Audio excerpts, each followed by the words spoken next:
Hello and welcome back. Today we are going to be talking about how to make your Meepo V3 or various electric skateboard as fabulous as mine using the Go V Dreamcolor LED light strips. So at the time of filming, this light strip kit is only 20 bucks on Amazon, and if you're interested in picking it up, I'll put the links in the description, of course. Getting into the box to see what's inside, what we're going to find is a coil of course, LED lights. We're going to find a physically built-in remote, as well as some adhesive and some alcohol wipes. Now, the one thing I failed to film, so I'll tell you right now, is you're going to want to clean the outside of your Meepo to make sure there's no dust or debris that's going to not allow the adhesive to stick to the board. Now, before committing any of this to the board physically, I want to make sure everything's working. So I'm going to go ahead and plug in the LED light strip to the USB port on the bottom of the Meepo, test out the remote, make sure everything looks good, and as you can see, everything's checking out, everything looks good, lights are lighting up, the remote's responsive, so I'd say we're good to go. What I'm going to do first is sort of rough out an outline of how I want my lights to lay out, make sure they're going to fit around the board. I'll say that the kit I bought is about 6.5 feet, and it almost perfectly wraps around the board. It's about 4 inches short, but that's okay. I like it. So my next step was to figure out where I was going to adhere the physical remote on the board. I tried a couple things out, sized it up, checked the wiring, and I found that putting it just below where the handle is was the best for me. I like it because you can actually put your hand through the handle to change the light setting, but also allows just enough slack in the cable to meet the USB port on the Meepo for cable management, if you will. So here you see I've got it roughed out, kind of how it's going to lay out. I'm looking at the lights on the LED and how they're interacting with the audio, as these lights do respond to audio and via proxy, of course, vibrations. And I like how it looks out, so I'm ready to commit. I'm going to lay that remote down, adhere it to the underside of the board, so I can begin adhering the lights to the outside of the board.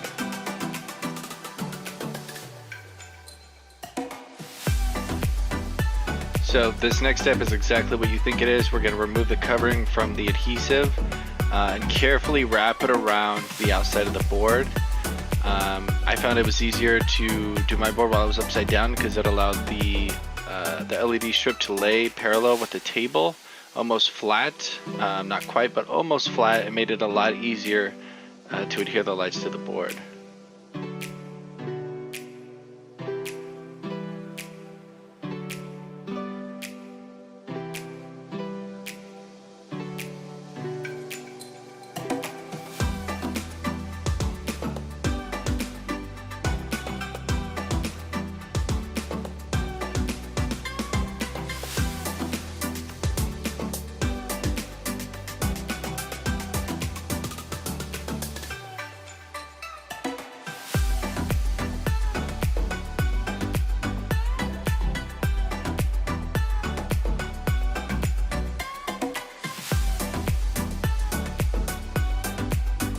So on the front, I have a little mount for an LED headlight, so I'm going to have to navigate around that.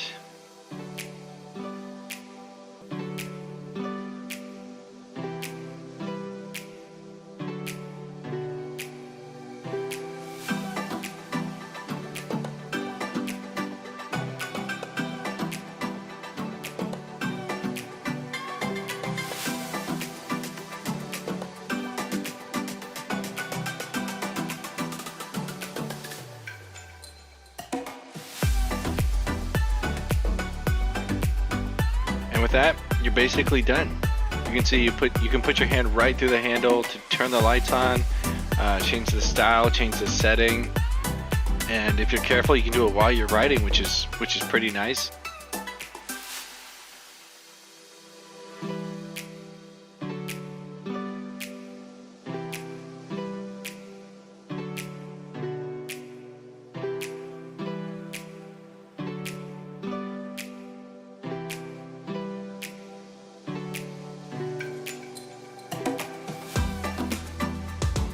The other cool thing, as mentioned, these lights respond to sound, like music or what have you, and so via proxy they respond to input from the remote to the motors, and it's almost like this light set is tied directly into the Meepo controller, because when you give it juice, the lights light up, and I think that's pretty sick. So this little mod took all of 20 minutes. I think it looks pretty neat. I would like to revisit it and maybe solder the USB to the lights into the controller on the board itself, so it's not hanging below. There is still about 2 inches of clearance where the USB sticks out between that and the road. Not too bad, but I'd like it to look a little bit cleaner. But overall, I think it looks pretty slick, and also if you're keen to ride at night, there's no doubt that any cars on the road or people on the sidewalk are going to see you coming. And safety first overall, guys. Good luck.